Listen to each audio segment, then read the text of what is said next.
Welcome to Victoria Rumble Room. Hey, we're an island show that likes to stretch around the entire globe looking for issues. I'm Robin Adair, looking for issues. And looking with me from his Sanic vantage point is the Croatian sensation himself, John You bet. Jurisic, who, amongst other things, is a big water polo enthusiast and a big follower of the Olympic Games. No surprise there. And John, pretty exciting these Olympics this year. Pretty exciting. Lots of issues emanating just from there. And lots of stuff going on in Europe and lots of implications globally. Fantastic drama. Isn't that what we always want to watch with our sporting events? And Canadians are sure making their mark in this area. First in the pool, my home away from pool. My home away from pool, my home away from home. I used to play water polo in university. I used to be a lifeguard for a while. Love it, love it, love it. Big shout out to Summer McIntosh and her 3 gold and 1 silver medal. And such an inspirational young woman. And watching her coordinate herself in front of the interviews. Oh my God, I can't believe it. Fabulous Canadian representation. Canada's shining star, isn't she? Lots of BC athletes were involved. Lots of BC athletes. Clearly the air is better over here on the West Coast in a number of sports. Our rowers did us proud with a silver medal in the women's eights, and our rugby women claimed the silver, bashing their way to the final. And if you ever wonder why there's so many great athletes who train and live on the West Coast, look at the climate. Look at the climate in other parts of Canada. You can row here year round. You can train outside year round. It makes a big difference. And let's not forget the women's soccer squad. They went through so much controversy, all that drone business, the coach getting kicked out basically of the Olympic Games along with a couple of the assistants and a real black eye, but they carried on. They made it into the knockout round only to lose to the Germans in basically a tie game until it came down to the penalty kicks. So Canada played extremely well, and it was great to see that. And then a big surprise for me. I mean, I wasn't looking for a gold in the hammer throw, and yet we had a guy turn out from Nanaimo, from the beautiful harbor city, who managed to grab gold. And let's not forget that Ethan Katzberg is only 22 years old. His first toss, 84.12 meters. Nobody else came close. It was just incredible. He said himself, an incredible experience. He can now call himself an Olympic champion for the rest of his life. He's 6'6". He's already won 2 world championships, but he says himself, this was the Olympic Games. This is the big world stage. And so great congratulations to an island athlete who has prevailed in a sport that we don't often follow, but certainly he put it on the map, John. It's different. We are becoming world leaders in the athletic throwing events. I think that's fantastic. So you're right. Lots of inspiring news to share. Hey, on the local front, outside of the Olympics, return of Symphony Splash to the Inner Harbor. I love it. Great move by City Council.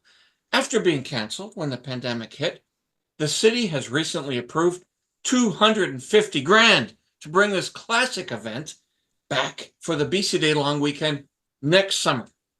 We agree with Councillor Matt Dell. Matt, good job. Who says he thinks most of the public will be thrilled to hear this news. Wonderful. I especially love the cannons and fireworks at the end of the show when they play the 18th 12th overture. Well, if you like fireworks, John, you must love this council, because it seems like there's fireworks Right. all the time. And you hope that maybe they're learning as they go. This was a young council, a lot of inexperienced councillors, and they've certainly stuck their foot in it a couple of times. Off the top of my head, I'm talking about the 25% pay raise they all wanted. And, remuneration is still up in the air. It still has to be all talked through. It's not going to happen this year. We're talking about 2025, but lots of discussion ahead on that, I'm sure. And then there is a vote that will allow the city to establish social services center anywhere they want throughout the entire Victoria, the entire borders of the city of Victoria, and no advance vote, no advanced warning that this was coming down the pipe, John. enjoys not being aware of what might be coming forward in any conversation anywhere. You kind of want to have a sense of the context. Here, nobody's talking to anybody about major decisions. These centers won't be allowed to negatively impact neighborhoods. That's what council says. But you wonder, how will they enforce that? Is there an army of people going to? So we asked Councillor Marg Gardiner for her thoughts, noting that she voted against this very move. This social services centers can be anything. It could be a great thing, something that's very positive, like threshold zoning or a complex for, youth that are coming out of care and this kind of thing. It could be great, or it could be a drug consumption site, not a formal one. I attended the Dowler meeting, the community meeting, and the solid representatives made it clear that they weren't a formal consumption site because there would be no medical supervision. The consumption of drugs will be overseen by those with lived and living experience instead of medical professionals. So therefore, it is not classified as a formal consumption site. For the Rumble Room, we've had Marianne Alto on the show, and she always comes across as very approachable and someone who listens. So keeping that in mind, are you a tad now surprised at her tactics and pushing through these centers with what's ostensibly very little community input? No, I'm not surprised. We have seen a great diminishing of public input in general in the city. And so I was not surprised by it. I was disappointed by it. I got notice of that motion about the blanket rezoning the same time as anyone else when it was posted online by the city in the agenda. And I'm actually afraid for the city going forward. Now, I asked a particular question last week that you may have missed, and that is when we were discussing the centers, my first question was this. A couple hours later, we were to consider another bylaw on delegation. Over the year, we've been making decisions on various smaller items, shall we say. If you want a fence in your backyard, if you want a patio change, that staff be delegated the authority to deal with that without come to council. So we were about that same day to approve the bylaw that would give staff that kind of delegation. So my first question was, if this blanket zoning is approved by this council, will it fall under the delegation bylaw? In other words, if there is no new construction of a new building, would the matter of a new center even come to council? And the answer is no, it wouldn't. So now a center could go up somewhere with drug consumption or without even council considering it. So I think that answers your question. Yes. But I'm not surprised given what has been gradually happening over the last year and a half, which is a lot of delegation and a lot of delegation away from council, which makes you wonder about this whole remuneration again, but also without public input. No process, and actually no consultation when it was announced that the city was directing $300,000 at the Social Services Center on Dowler, on the same block as a school, with kids, with impressionable kids. This council has been tagged as a group that wants to get its own way. And instead of open public input and consultation, they've come up with a digital community survey to collect feedback on their various objectives and input for the official community plan consultations. The City of Victoria needs you. And this is why it actually matters. Right now, they're updating their official community plan, and key things like housing, community, and climate change are all guided by this 30-year program. Now, here's what you can do to help. So grab your phone, click the link in this ad, or Google Victoria Official Community Plan Update, and let's fill out the survey. Now, what you need to do is click Take Survey. If you don't have an account yet, create one. It's going to take you about 30 minutes to finish the survey, and I'm not going to lie to you, it's got some big questions, but they're important. Now, pro tip, if you're saving this video to take this survey later, do it on your laptop or desktop. It's just a tiny bit easier. Well, I guess on the bright side, John, at least it only cost a few $1,000s to make that video. And what are they going to do with this survey? The questions have been tailored to the agenda that the city wants to push through. They're saying, do you want 4-story buildings or do you want 6-story buildings? You might want 1-story buildings, but that's not even in the survey. There's no other. That's right. There's no other. There's no, what do you think? There's no space for, what would you like to see in the city? It's, here's what we want you to react to, and here's our list, and we want to see which one of these things you're going to check off and how you're going to do that. And then they can use that as well. We consulted through this survey, and we don't actually have to talk to people.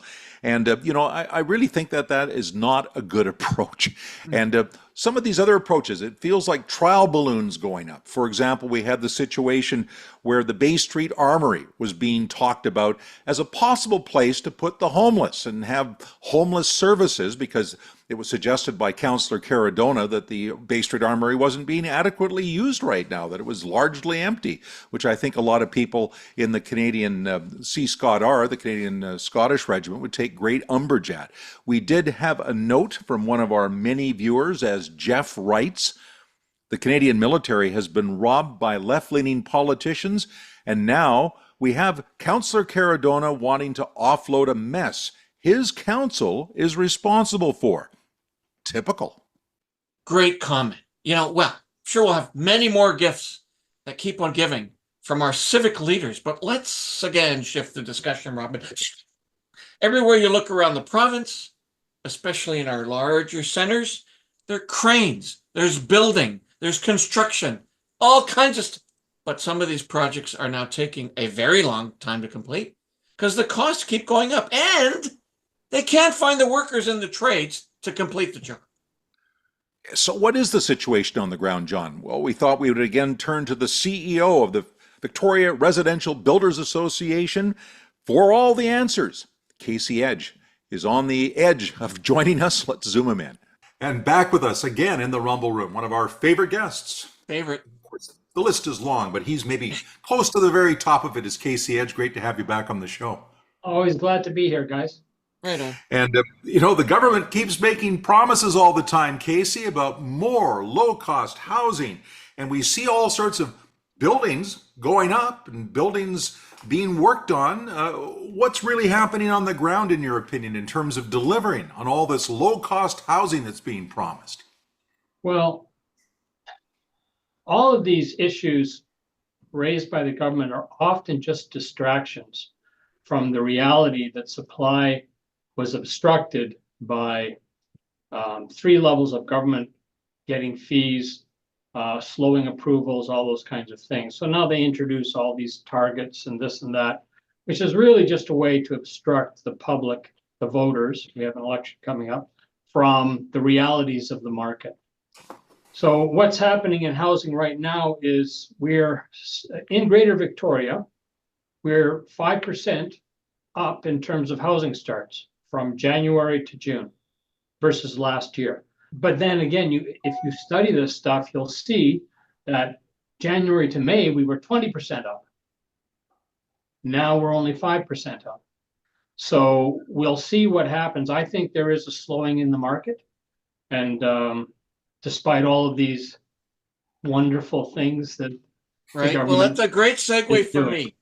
So always so informative to have you in the Rumble Room, Casey, and really appreciate the objective opinions, the fact-based opinions. However, let's deal a little bit with the smoke and mirrors. We had Realtor Kevin Singh on the show last week saying that all of this low-cost housing should have been promised years ago, and it'll likely take now a decade to fulfill many of the promises being made by government. Do you kind of agree or accept that we are being overpromised here because we're in an election cycle? Well, we're always promised by the government all kinds of great things, election cycle or not. But you're right. For instance, they just announced widening of the highway. I think it's $95 million. They can do 3.8 kilometers. They're giving themselves a pat on the back while they spent billions of dollars in the Lower Mainland for LRT. And the reason for that is because they need the votes in the Lower Mainland to get reelected. And so really all this stuff is politics. Whatever the government does is mostly politics. And so they're widening bus lanes while they are subsidizing electric vehicles, spending $1 million on expensive electric vehicles. And it's really, the issue is, and then I look at Edmonton, Oil and Gas Alberta, that started their LRT in 1974 with the same population we have in Victoria today. This was prior to the climate emergency. It was just good planning. We don't have good regional planning here because we have 13 municipalities, 13 councils, and 13 official community plans. And that undermines responsible regional planning. So why do we have that? It's because it's how the BC government panders to local elected officials. And that's what we have going on in British Columbia. And not just the NDP, but the Liberals have done this. All the parties, Socrates, they've all done this. And what they've done is they've undermined affordable housing, responsible infrastructure, transportation, all the rest for reasons of politics. Fair enough. Fair enough. There's a lot of empty office space in downtown Victoria, and in fact, in other regional areas across the province. Our downtowns have really emptied out since the pandemic because so many people are no longer going to their offices. They're working from home. And you would think that some of these buildings could be transformed into some sort of accommodation. You could put people in there and like redo the Bay building, redo a whole bunch of buildings downtown on that model of what they did with the Hudson's Bay building on Douglas Street. But I've also been told it's incredibly expensive to do that kind of transformation. Better to just knock the whole thing down. So are we going to be stuck with a ghost town downtown with a lot of buildings empty that really should be turned into apartments? Well, that is a challenge. You're right. It's the cost of doing that.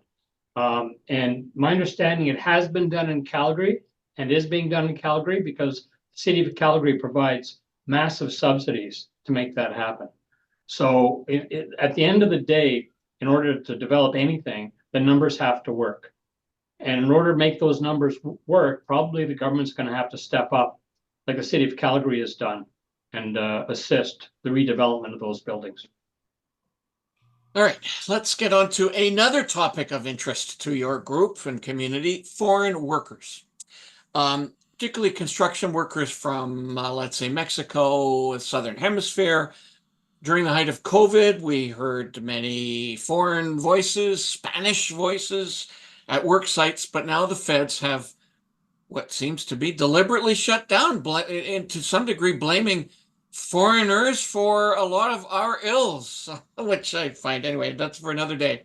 How have your residential builders been dealing with these restrictions from the feds on foreign workers? Well, and that's the challenge because the immigration program did not recognize the skilled trades significantly in terms of their immigration program. So we're getting enormous numbers of immigrants. That can be good for the economy, but the problem is they still have to have a place to live. And the government was doing nothing at the municipal level to make these approvals happen. So, I just want to touch on the affordable housing thing for a second that you asked earlier, John. Evan Mass did a study, an economist did a study of 12 cities. And basically, and this is just the way it works this way for cars and it works this way for housing. You have to have new supply in order to create older, affordable houses or cars. When you're a young person, you don't have two nickels to rub together. You go out and buy your first car, it's an older car. It used to be a new car priced at X, now it's priced at Y. The same thing works for housing. That you need in order to have, so the idea of new affordable housing, well, you can try to make it as affordable as possible, but the reality is, in the real world, affordable housing is older housing stock, and that's what people with lower incomes are able to buy. And when you choke that new supply, you choke the older affordable supply. And this simple concept seems to have been completely lost on elected officials. Where's our brand new affordable housing? No, just enable housing to be built and you will get older affordable housing. So I want to follow up on this a little bit by asking more along John's question about temporary workers coming to the province. A lot of these Mexican workers were just coming on contracts for maybe, I don't know, a year at a time. They weren't planning on moving their families here. They were living here independently. They make good money in Canada, then they go home. And there were neighborhoods around here where I heard Spanish workers every day, or at least Spanish voices speaking Spanish, presumably Mexicans or places from other places in Central and South America. But the bottom line is, I see a lot of buildings that have been under construction for quite a while, and it seems to be taking a long time to get them built. I look at University Heights Shopping Center. That's seeming to take forever. I mean, is it a situation where right now, Casey, we don't have enough workers on the ground to get all these projects completed? We can approve all the projects we want, but it doesn't matter if we don't have enough people to actually build them. Okay, it's important to understand the differences in the industry. If you're talking about the large multis, which are up 6%, that appears to be what's happening. But if you're, and that's what's carrying the housing starts. If we're up 5%, it's because of the large multis. For single family homes, we are down 29% versus last year. And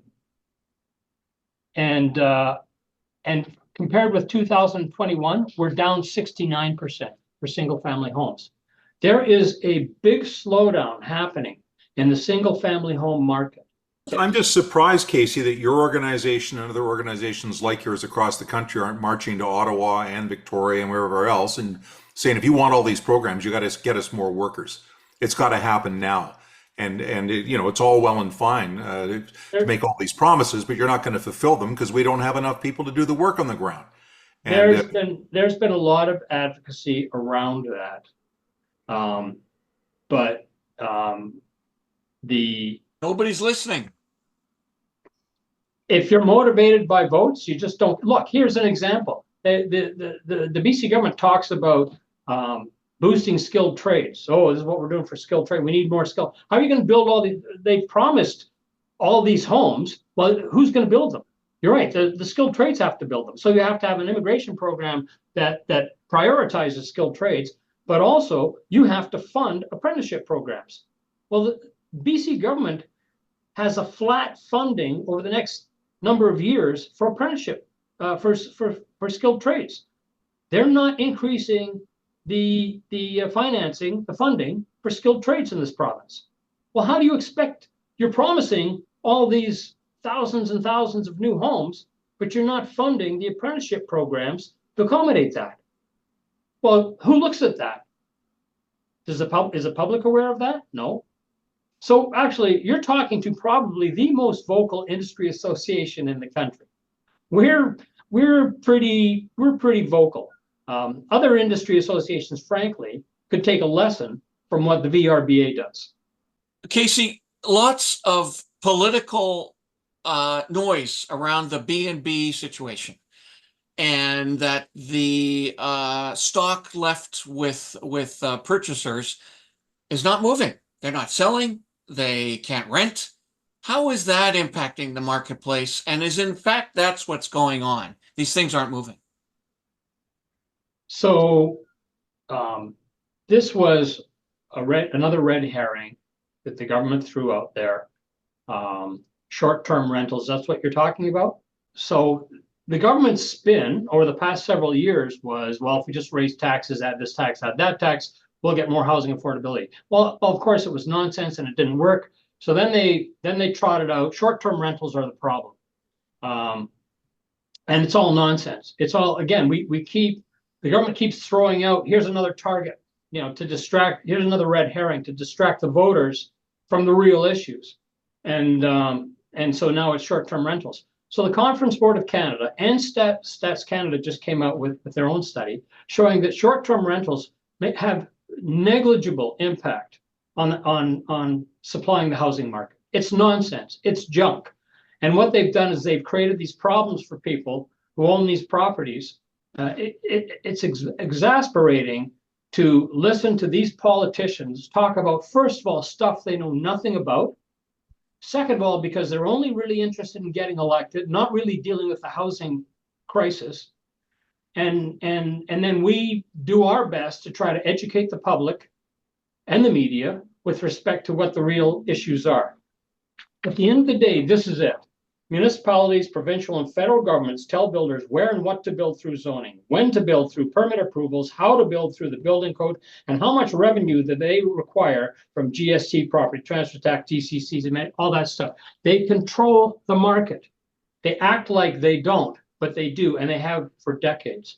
And back in the 70s, we were able to provide plenty of housing for all income levels until the government decided, here's a great cash cow for us because we can't control our spending. Casey Edge always has such great information. We really appreciate having him on the Rumble Room. Upcoming, we're going to have a lot more to talk about on the provincial election scene. We've got an election around the corner. There's always civic politics. It's not just Victoria. There's happily many other civic issues we can dig into.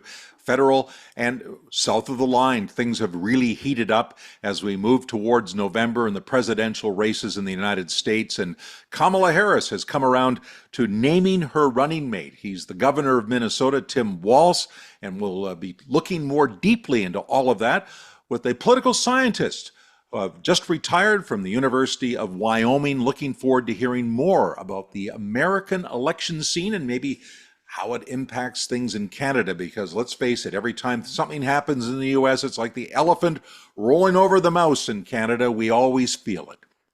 Man, do we ever. Endlessly fascinating political views coming from south of the border. Can't wait to see how they play on the Harris Waltz title, as though she's dancing away into the future. We'll look forward to hearing from Dr. Jim King. But now it's time again to thank everyone who follows our show and review the bazillion ways you can get a hold of us. Twitter's very active for us, i.e. X, so is Facebook. YouTube, we house all of our videos. So you can take a look at us from years ago when we had a lot of hair. At least I had a little bit more hair. We're very active on providing audio-only podcasts, as well as being on Instagram and on TikTok. So, what a show. What a bunch of great interviews. What a bunch of great issues. I'm off to enjoy this beautifully sunny weather. I think we're still going to have it for a while longer.